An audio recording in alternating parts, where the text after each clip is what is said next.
Assalamualaikum warahmatullahi wabarakatuh. Perkenalkan, nama saya Dr. Irfan Kusuma. Di sini saya akan menjelaskan mengenai tugas kimia organik dengan dosen pengampu yaitu Ibu Desi Agustinsari, STMT. Nah, tentunya dalam pengerjaan tugas kimia organik ini saya tidak mengerjakan sendiri dan dibantu oleh teman-teman saya yaitu Febriana Aja Haratira dengan NPM 201063123031, Safira Fitarika dengan NPM 2010631330. Dari program studi Teknik Kimia Fakultas Teknik Universitas Terbangsa Karawang tahun 2021. Sumber buku yang diambil untuk dijadikan bahan bacaan ataupun bahan presentasi yaitu dari Stanley Hapin, James B. Hendrickson, Donald J. Graham, Kurt S. Hammond dengan judul buku Kimia Organik Jilid 1, dan yang diambil yaitu bab 2 tentang golongan dan tata nama senyawa organik gugus fungsi. Oke, baik, langsung saja kita masuk ke soal yang pertama. Ini soal 2.9. Berikan nama IUPAC untuk masing-masing senyawa berikut ini. Yang A itu CH3 2 kali CH, CH2, CH2, OH. Sehingga kita gambarkan rumus strukturnya, di mana ini CH dan di sini ada CH3 2 kali sehingga bercabang 2.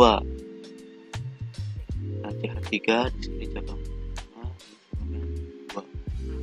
Nah, ini CH-nya ini kemudian dilanjutkan dengan rantai lurus.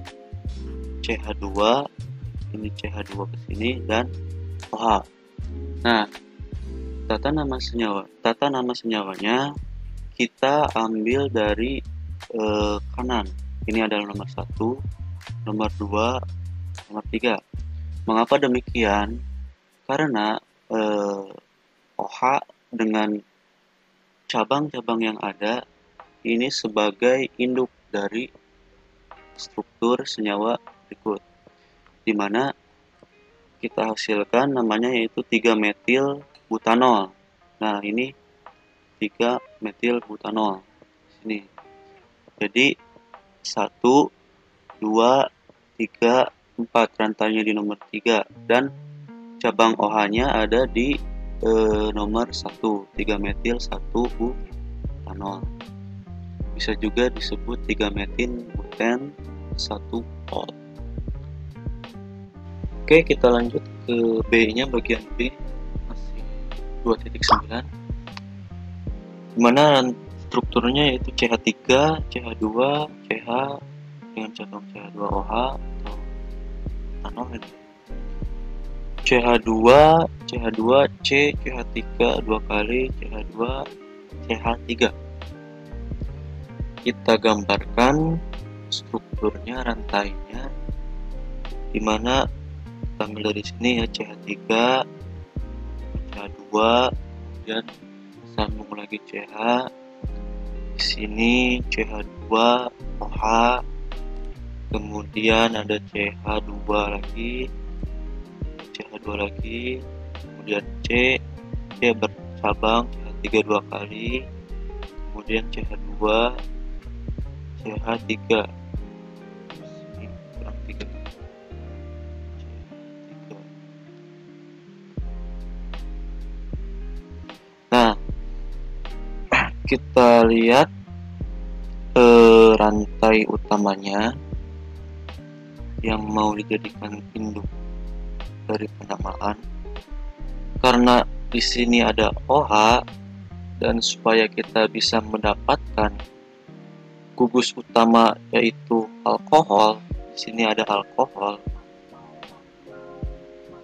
maka kita ambil rantai dari sini 1, 2, 2, 3, 4, 5, 6, 7. Karena apa? Karena di sini ada alkohol. Agar nanti rantai utamanya menjadi alkohol. Nah, kalau di sini, kalau kita ambil nama, meskipun ini rantainya paling panjang ya, rantai lurus ini yaitu 8, tapi kita ambil skala prioritas yang telah kita pelajari pada tabel di buku Fessenden kemarin. Nah, sehingga karena itu kita ambil dari sini CH2, CH, CH2, kemudian CH2, C, CH2, CH3 itu 7 ya. 1, 2, 3, 1, 2, 3, 4, 5, 7. Nah, di mana di rantai 2 itu ada etil. Kemudian di rantai yang nomor yang kelima itu ada metil. Sehingga penamaannya 2 etil ini nomor 1, nomor 2, nomor 3, nomor 4, nomor 5, nomor 6, nomor 7. Kemudian 5,5 dimetil ini 3, 2 ini dimetil, dan 1 heptanol. Nah, ini yang kita utamakan di gugus alkoholnya. Kemudian kita lanjut ke yang C, poin C.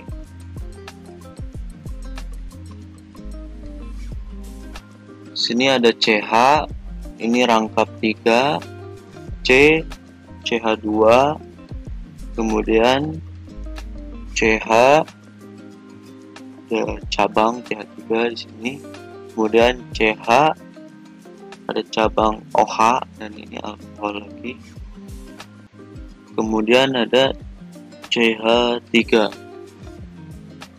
Nah, untuk ini kita mengambil tata senyawa yang dekat dengan rangkap.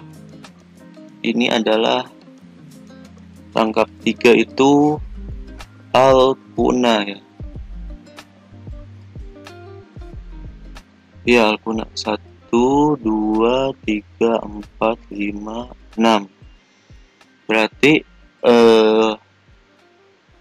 kita ambil dari sini ya tata nama senyawanya pertama kali. CH, CH2, CH, CH, CH3. Sehingga 1, 2, 3, 4. Ini 4 metil, ini metil. Kemudian 1 heksun, ini bukan heksun. Ini 5 ol, karena cabang cabang alkoholnya, terus alkoholnya ada di penomoran kelima, dan rantai terpanjangnya yaitu heksun 6, 1, 2, 3, 4, 5, 6.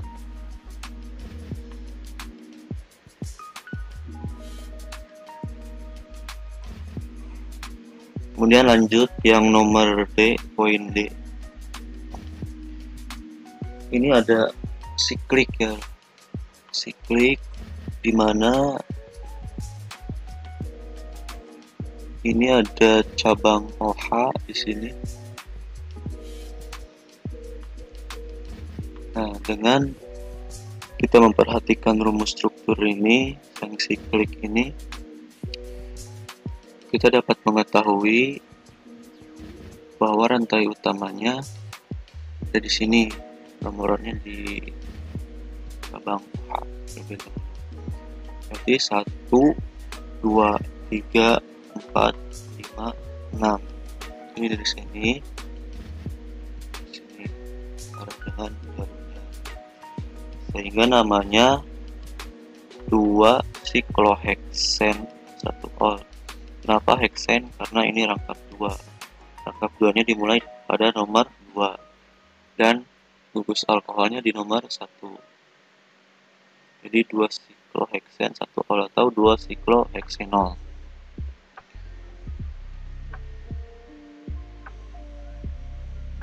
Kemudian poin E, HO CH2 CH2 CH2OH. Kita buat dulu supaya lebih jelas di bacanya. HO atau sama dengan OH ini ya. HO CH2 CH2 CH2H. Nah, di sini sudah terlihat mau penomoran dari mana saja sama ya, karena di sini ada H, di sini ada H, 1 2 3, di sini 1 2 3, sehingga kita namakan ini kan ada 3, 1,3, 1 ini di 3 propanadiol.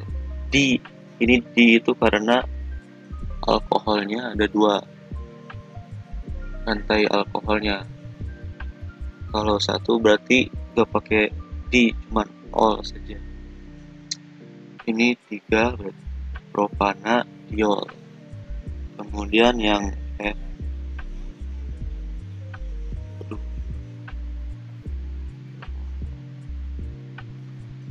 nah ini yang F,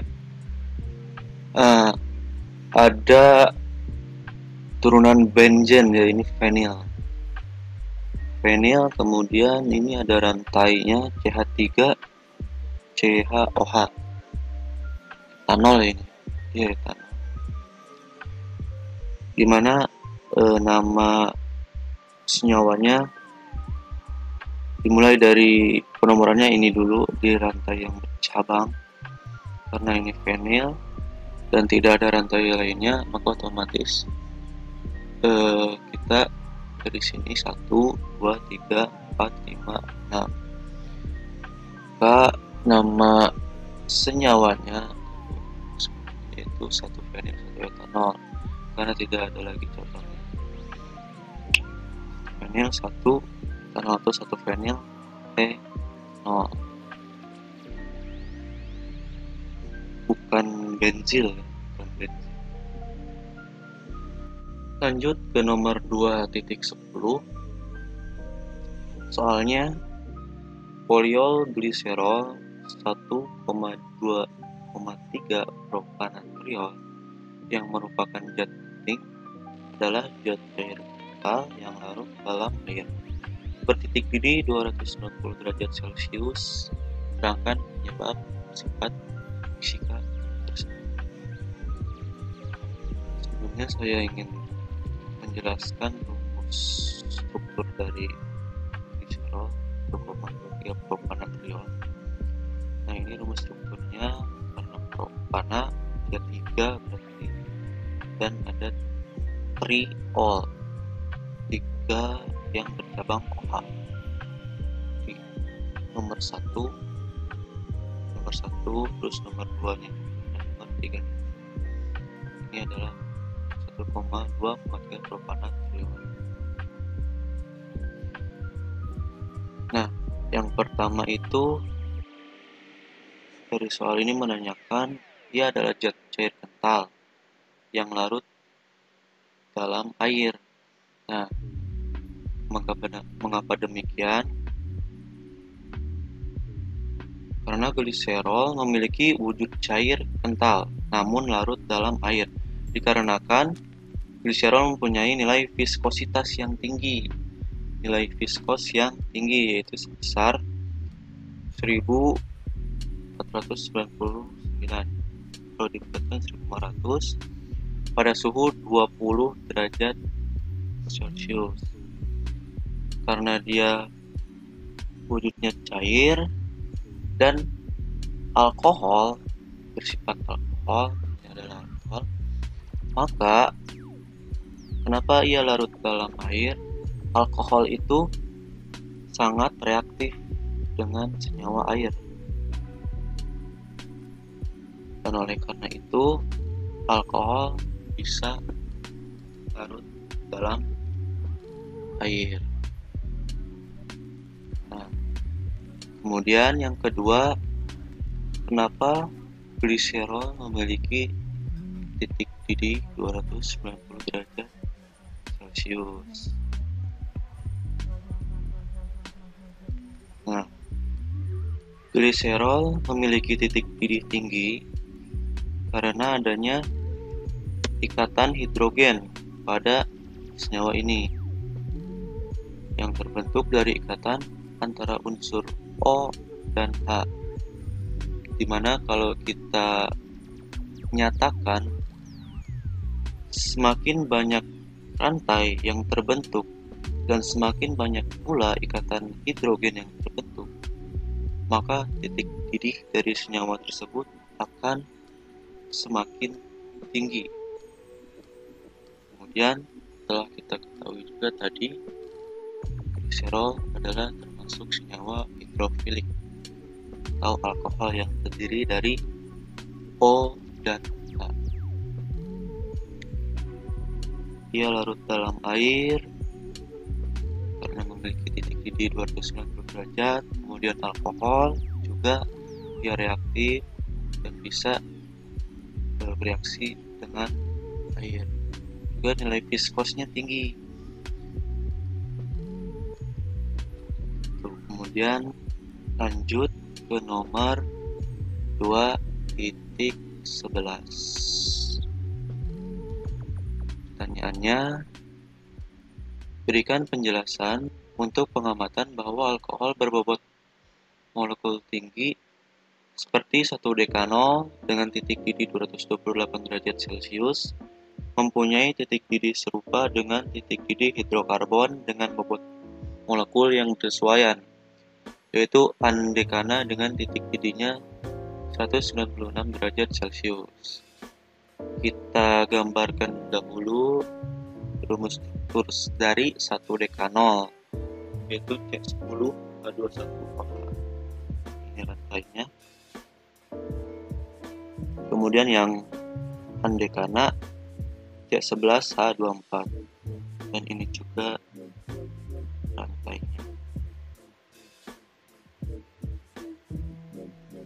Nah, dari masing-masing rumus di sini antara 1 dekanol dan andekana, keduanya memiliki titik didih yang hampir serupa. Mengapa demikian? Karena keadaan di atas menunjukkan bahwa pada 1 dekanol memiliki ikatan hidrogen. Nah, ini ikatan hidrogennya.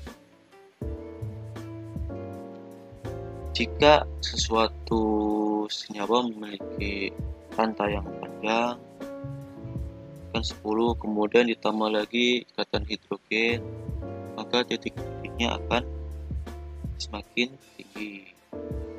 Kemudian sedangkan pada andekana memiliki rantai lurus yang panjang, dia tidak memiliki ikatan hidrogen. Hal ini juga membuat titik didih dari andekana tinggi, namun tidak setara dengan 1 dekanol karena dia tidak memiliki ikatan hidrogen. Sehingga kedua peristiwa ini memperlihatkan atau menjelaskan bahwa 1 dekanol dan andekana hampir memiliki titik didih yang sama karena adanya rumus struktur yang dimiliki masing-masing senyawa dan adanya sifat fisis yang dimiliki oleh 1 dekanol. Inilah alasannya kenapa titik didih antara 1 dekanol dan andekana itu hampir setara. Lanjut ke nomor 2.12. Berikan nama IUPAC untuk mentol dan granul. Nah, yang A itu gambar mentol dan yang B ini granul. Nah, untuk yang mentol kita ambil penomoran dari sini, dari rantai OH. Ini nomor 1, ini nomor 2, ini nomor 3, 4, 5, Nah, karena ini yang menjadi patokan ke rantai induknya, gugus paling utamanya ya, H. Lihat dari skala prioritas juga. Nah, sehingga ini CH3 itu dua isopropil ya,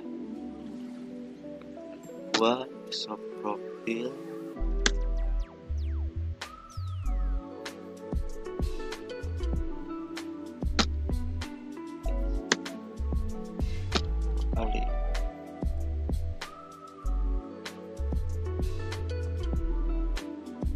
sehingga 2 isopropil 5 metil sikloheksanol. Kemudian yang graniol ini rantainya, sehingga kalau kita beri nama menjadi 3,7 dimetil 2,6 oktadien 1 ol. Dari sini dimulai rantainya dari kanan, karena ini gugus alkoholnya ada di rantai pertama di sini. Jadi mengambil penamaannya dari sini.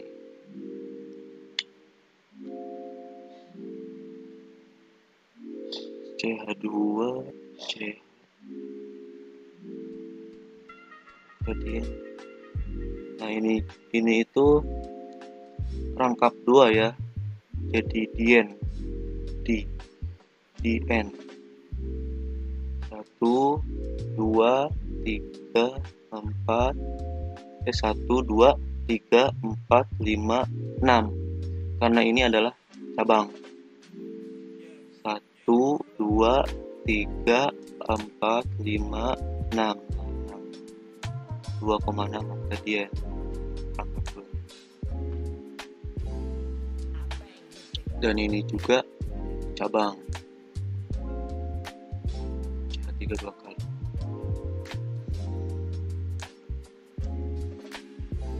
Lanjut ke nomor 2.13.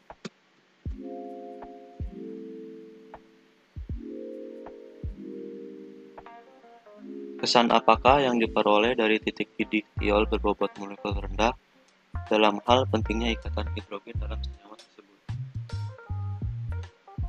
Kita jawab. Sebelumnya saya akan menjelaskan tentang tiol terlebih dahulu. Tiol adalah sebuah senyawa yang mengandung gugus fungsi yang terdiri dari atom sulfur dan atom hidrogen. Ini gabungan antara sulfur dan hidrogen. Sebagai analogi sulfur dari gugus alkohol sebagai pengganti sulfur itu. Kemudian gugus ini dirujuk baik sebagai gugus tiol ataupun gugus sulfhidril.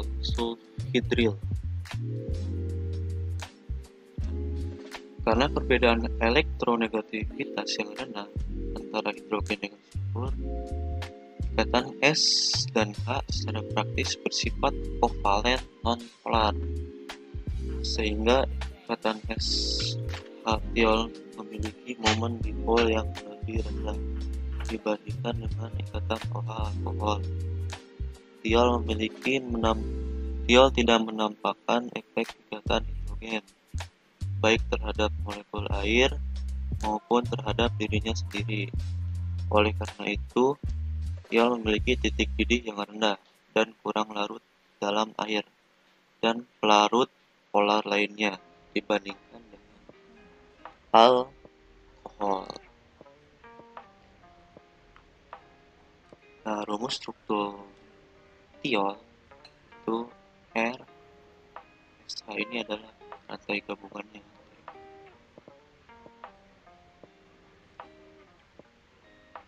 Nah, karena elektronegativitas sulfur dan hidrogen serupa, tiol kurang polar.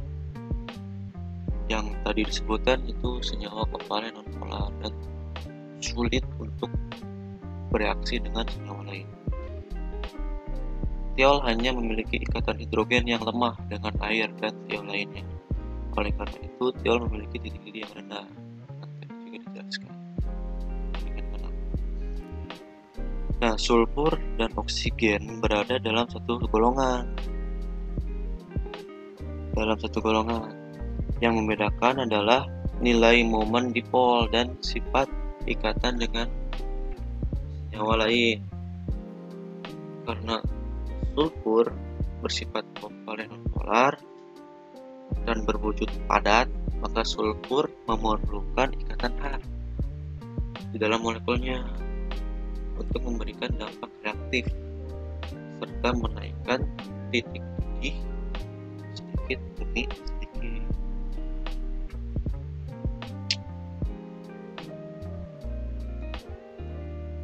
Nah, jadi pentingnya ikatan hidrogen dalam sulfur itu perlu karena agar bersifat lebih reaktif lagi.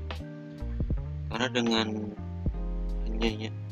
hanya ada sulfur saja, maka reaksi tersebut agak sedikit terurai ya, sedikit lama terurai, susah untuk reaktifnya dibandingkan dengan alkohol. Lanjut ke nomor 2.14. Tuliskan nama IUPAC untuk masing-masing dalam dong berikut ini. Yang A, CH3 2 kali, CH2, CH2SH. Kemudian yang B, CH2 rangkap 2, CH2SH. Kemudian yang C, CH3, CH2, CH2SH. Kita gambarkan untuk yang A, CH2. Nah, ini rantainya ini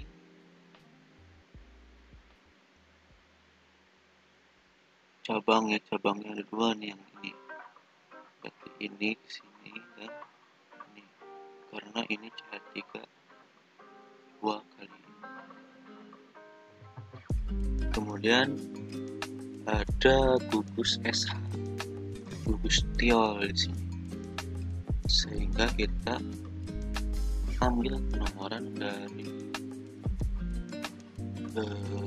sini ya, dari kanan, karena gugus SH di sini 1, 2, 3, 4. Nah, ini kalau dikasih nama jadi 3 metil 1 butanetiol. Ini metil cabang yang di nomor 3 dan ini cabang di nomor 1 SH, jadi butatiol.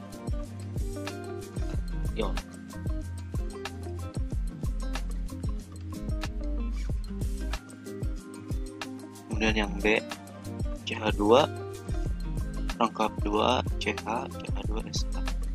Sama seperti tadi, kita beri penomoran dari sini.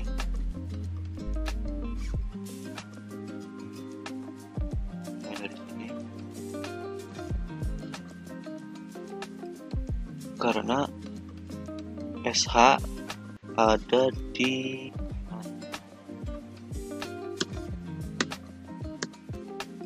sehingga namanya 2 propenil 1 tiol.